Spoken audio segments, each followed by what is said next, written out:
Programa livre para todos os públicos. Olá! No episódio anterior do programa Humanidade, você viu? Nós descobrimos como a acupuntura urbana pode transformar o espaço das cidades. Batemos um papo virtual com um grupo de teatro de rua Pícaros Incorrigíveis e conhecemos melhor o programa de adoção de praças.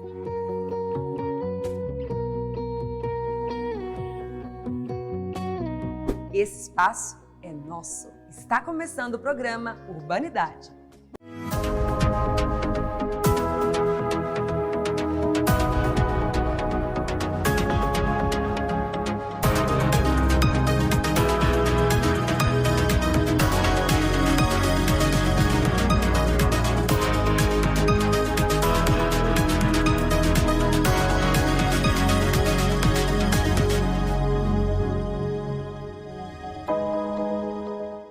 O que a sua casa significa para você? Proteção, segurança, aconchego, tranquilidade? Hoje nós vamos falar desse espaço que acolhe pessoas e famílias de diversas maneiras. Por falar em casa, vamos falar sobre um dos eventos mais importantes de arquitetura e design de interiores, a Casa Cor Ceará. Por causa da pandemia, a Casa Cor também precisou se reinventar. O que mudou, Neuma? Mudou muita coisa, né? Só não mudou a nossa vontade de trazer uma exposição, um conteúdo bacana e de qualidade para as pessoas. Mudou porque nós saímos de dentro dos muros e viemos para a rua. Casa Cor veio com essa exposição Janelas para junto das pessoas, né? De forma gratuita, né? Bem democrática. E isso mudou muito, foi um aprendizado para a gente, está sendo muito compensador e muito gratificante. Existe uma temática proposta para os designers e para os arquitetos que participam? Olha, o que foi passado é essa sensação da casa, né, pós-pandemia. Como na visão deles, eles veem a casa e o que a gente pode estar trazendo para esse público que está muito diversificado, né? Porque nós estamos num local de grande fluxo de pessoas, de todas as idades, de todas as classes sociais.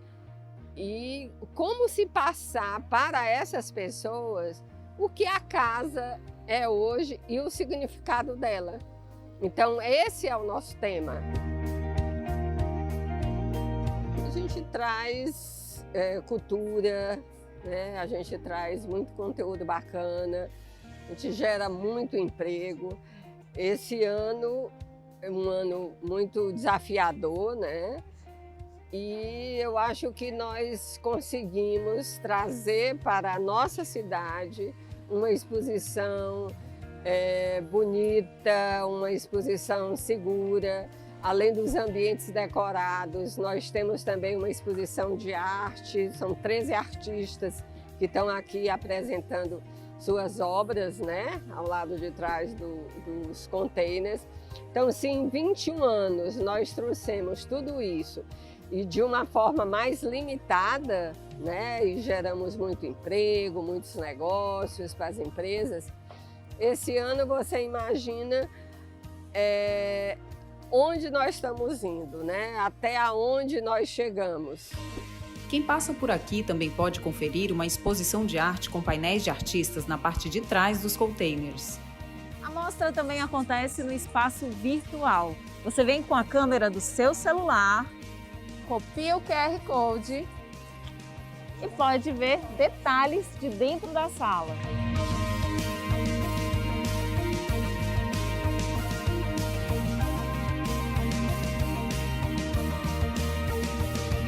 Estou dentro do espaço criado pela designer de interiores, Kel Oliveira, que vai conversar um pouco com a gente sobre esse trabalho dela, né? Qual é a tua proposta para a Casa Cor esse ano? Esse ano, por ser um ano atípico, né, com toda essa loucura aí da pandemia, eu foquei muito no home office. Eu escolhi esse espaço porque está sendo um dos protagonistas nesse período de pandemia. Eu falo nesse período porque eu acho que a gente ainda está dentro de uma pandemia, não saímos ainda. E assim, a maioria das empresas migraram para dentro das casas, né? E assim, eu tive muito esse sentimento comigo. Eu passei a trabalhar muito em casa com meu esposo. E aí, assim, eu comecei a pensar na necessidade que se tem de um espaço projetado exclusivamente para isso. Um home office, ele realmente é um espaço onde respira e trabalho. Então, assim, foi um ambiente pensado para as pessoas terem tranquilidade para desenvolver os seus trabalhos, mas, ao mesmo tempo, um espaço que ele trouxesse uma elegância, um conforto, uma sofisticação que tivesse interligado com o restante da casa. E, assim, é um espaço que ele está também voltado para conectividade, interatividade, onde a pessoa possa realmente estar completamente cercado de elementos onde ele possa trabalhar com tranquilidade. São 12 anos de trabalho com designer de interiores. O que caracteriza o seu trabalho? Nós desenvolvemos projetos voltados para interiores, né? Então, assim, é uma profissão que no início era muito forte em São Paulo, Rio de Janeiro, Belo Horizonte, e houve uma resistência aqui para chegar no Nordeste, mas hoje já está consolidada, existem designers de interiores fantásticos aqui também na cidade. E aí, assim, é uma profissão que me dá muito prazer, tem me trazido boas experiências, tanto no residencial como no corporativo. E é só crescendo a cada dia. Como uma mostra como essa, como a Casa Cor, colabora com profissionais como você, os designers de interiores, os arquitetos? A Casa Cor é uma grande vitrine, né? Tanto assim para o público que anseia em ver as novidades, as tendências de mercado, como para os profissionais, poder ter a oportunidade de mostrar o seu trabalho.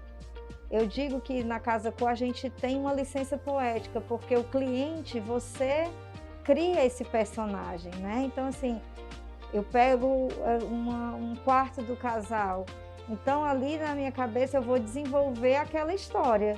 Quem seria o casal ideal para fazer aquela suíte, né? Então, assim, é um evento fantástico, ele lança tendência todos os anos, né? Então, assim, as pessoas esperam muito para ver a Casa Cor, até para ter referências dos seus lares, das suas empresas que estão montando. Tem cliente meu, inclusive, que a gente inicia um projeto ali no começo do ano, março, abril, mas quer esperar um pouco para ver qual é a tendência que vai aparecer na Casa Cor em agosto, setembro, né, para poder já ter isso nas suas casas. Eu acho que é um evento super interessante, já se fixou mesmo no calendário da cidade e não sai mais.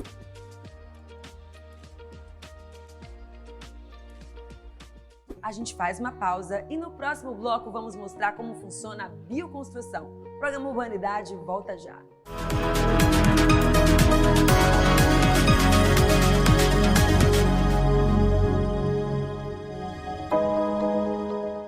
As construções consomem de 50% a 75% dos recursos naturais do mundo, considerando todo o seu ciclo de vida.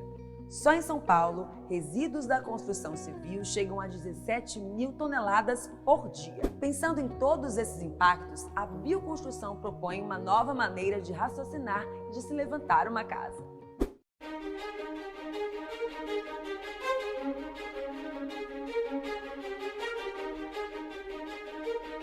E a gente vai bater um papo agora com Amando Candeira, ele que é doutor em arquitetura e urbanismo e vai falar pra gente o que é a bioconstrução.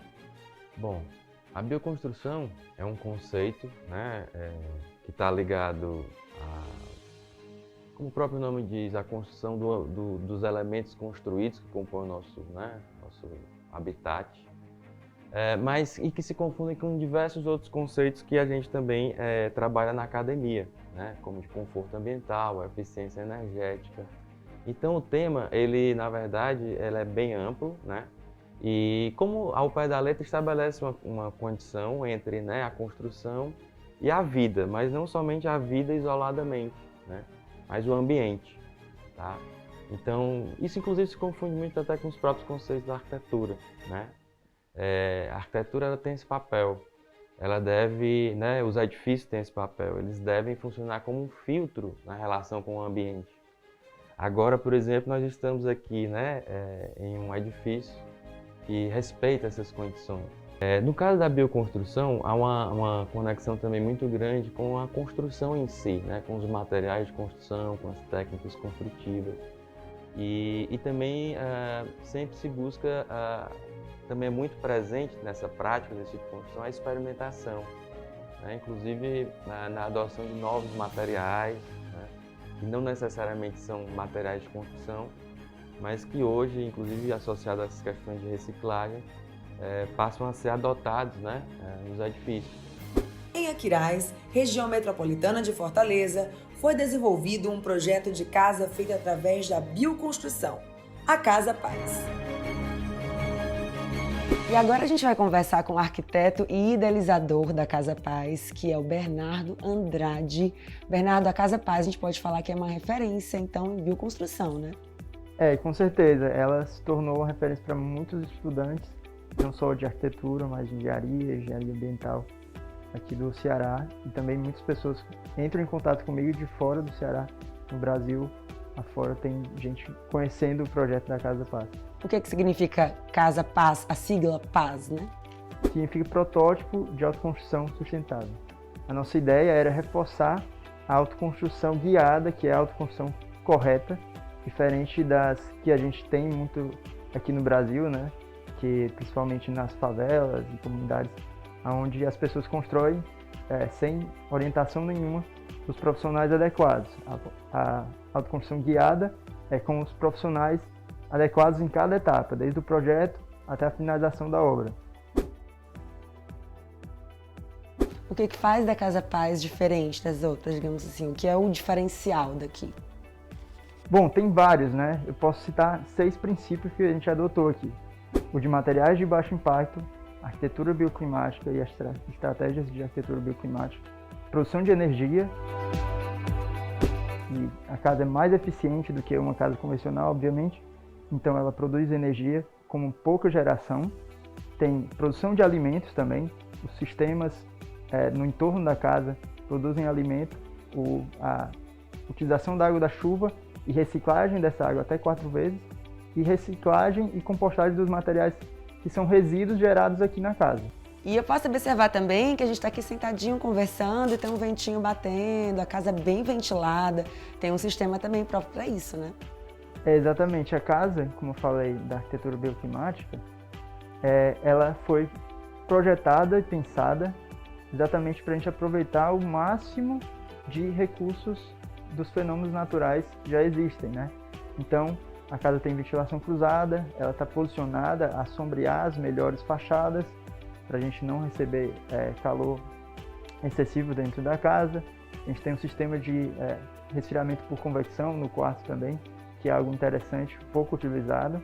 Então, isso tudo traz um conforto maior para o usuário. Bioconstrução e sustentabilidade. Os dois conceitos andam juntos e defendem o melhor aproveitamento de recursos naturais com menos impacto para o meio ambiente. Que benefícios você acha como um todo que a bioconstrução pode trazer para a gente, para a nossa sociedade? Um conforto, né? Essa sensação de bem-estar. E a outra questão principal também, dentro da própria questão acadêmica, é a questão da eficiência energética, né? Então, a partir do momento que você respeita e você utiliza esses elementos do lugar, né, você pode também produzir uma arquitetura muito mais eficiente. Não só em relação ao consumo em si da energia, né, que a gente usa na casa da gente, mas aproveitando os recursos naturais. Por exemplo, nesse caso aqui, a gente está usando muito a questão da iluminação natural, né, certo? E talvez é um dos tipos de luz mais, né, legais e adequados. E de forma indireta, que é o adequado, sombreado, né? Economiza energia, não precisa usar o ar-condicionado.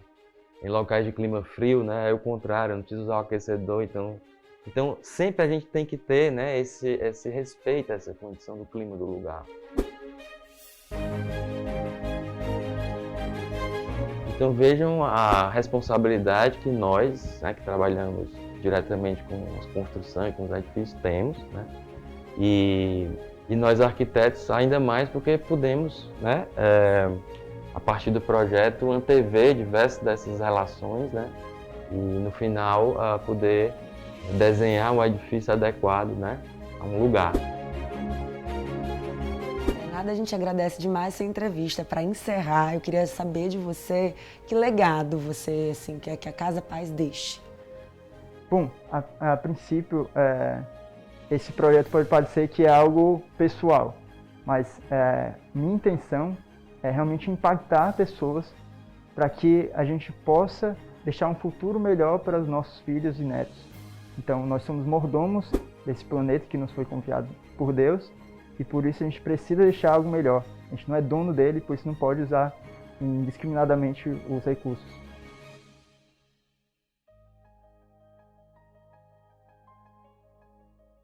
Já imaginou morar em Canoa Quebrada, litoral do Ceará, e usar a bioconstrução para construir a sua casa? Foi assim que Fábio Flecha planejou e executou. Ele conversou com a gente sobre sua opção de vida e como diminuir o impacto ambiental na construção de moradias. A gente vai bater um papo agora com o Fábio Flecha, ele que é permacultor, ele também é o fundador da Ecoaldeia Flecha da Mata. Tudo bem com você, Fábio? Tudo jóia, Yane. Bom dia. Bom dia, tá num lugar aí super bonito em Canoa Quebrada, né? Pertinho de Canoa. Bem pertinho, estamos a só 5 quilômetros de Canoa Quebrada.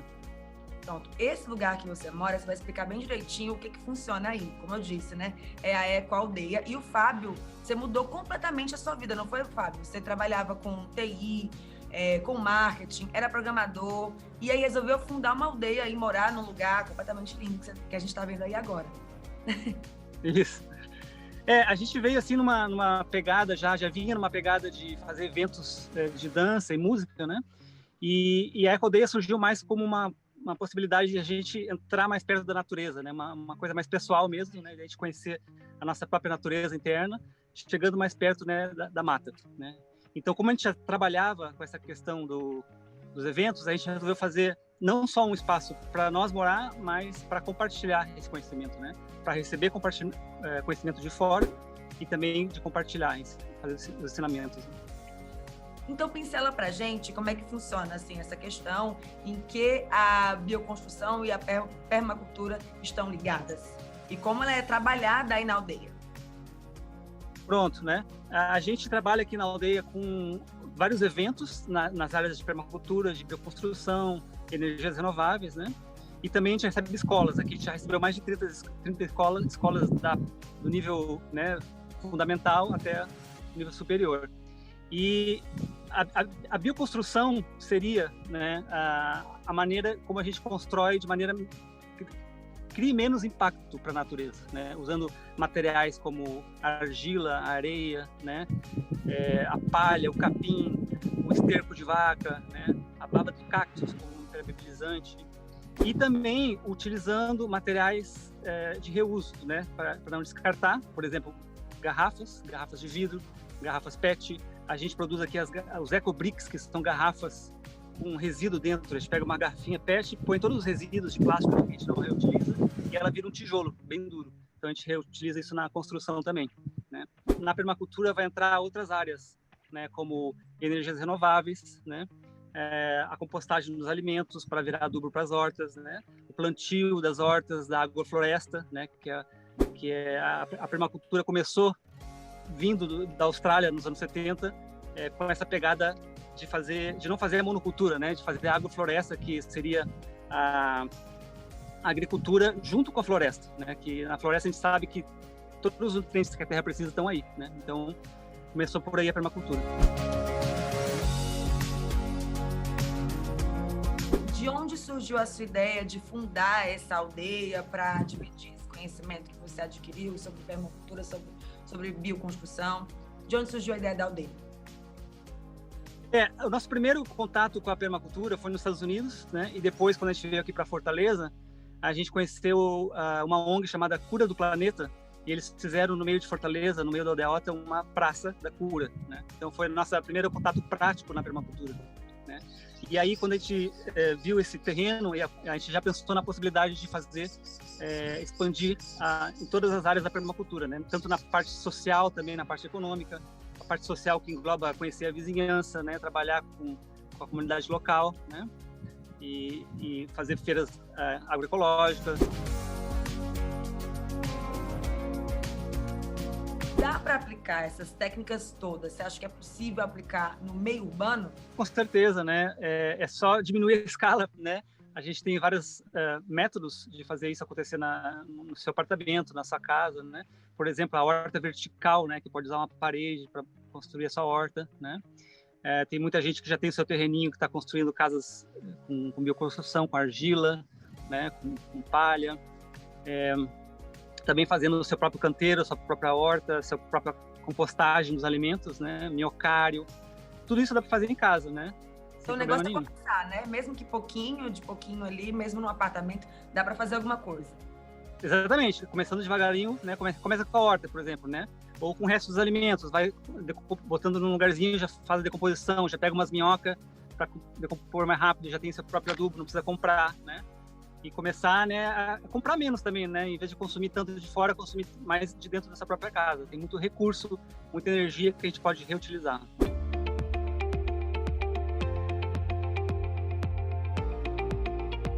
Então, é possível a natureza e os centros urbanos conviverem em harmonia, nessa visão? É possível, só que tem que ter um câmbio, né? Tem que ter um câmbio e rápido, né? Porque a gente estão terminando os recursos da Terra, né? Então, cada vez mais as pessoas têm que se voltar para essa consciência e começar, por exemplo, a consumir menos, né? Consumir menos já é uma grande maneira de se envolver mais com a natureza, né? Consumindo de produtores locais, né? Hortas locais, né? Pegando material de construção mais perto de você, usando mão de obra local também. E tem alguma técnica especial que você desenvolve aí na aldeia, Fábio?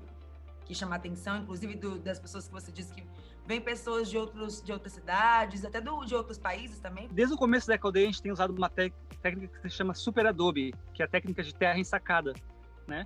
Que a gente usa sacos de polipropileno e coloca argila, areia dentro, uma mistura, né? E vai empilhando os sacos. E é uma maneira bem simples de construir com a própria areia do local, né? E isso chama muita atenção, porque é uma estrutura bem rústica, né? E tem várias vantagens, né? Conforto térmico e também a acústica que fica dentro muito bacana, né? E também a prova de terremotos, enfim, vários benefícios também bacana. Por exemplo, se você vai construir uma paredezinha pequenininha também, pode só empilhar sacos um em cima do outro, só com areia, por exemplo, né? Sem uma parede baixinha e sem usar cimento, né? Porque cimento é um dos maiores problemas que a gente tem no planeta hoje é o uso exagerado de cimento, né? 8% do aquecimento global é por causa do cimento. Então, se a gente começar a reduzir esse uso de cimento, ajuda muito com a natureza, né? Outra estrutura que a gente tem aqui é a geodésica, que a permacultura fala muito disso, da gente copiar os padrões da natureza, imitar os padrões da natureza. Então a geodésica, por exemplo, ela tem a forma de um ovo de borboleta. São triângulos, vários triângulos juntos que vão formando uma esfera. E isso forma a geodésica. Então a gente fez assim 6 horas durante um curso de permacultura com 40 pessoas. A gente construiu essa estrutura, né? Com muito pouco material, com apenas alguns pedaços de pau e ferro, já construímos toda uma estrutura pronta. Fábio, muito obrigada por esse papo esclarecedor e que legal, assim, que importante que você conseguiu transformar a sua vida e está conseguindo transformar a vida de outras pessoas também, né? Com certeza, a gente está muito feliz que esse projeto está incentivando outras pessoas a tomar o mesmo caminho, né? E ainda descobrir mais sobre outras coisas novas, né? E agradeço muito a oportunidade de estar aqui no programa. Até a próxima. Até a próxima. O programa Urbanidade chegou ao fim. No próximo programa, voltamos com mais engenharia, arquitetura, urbanismo, tudo com o objetivo de repensar as cidades. Até mais!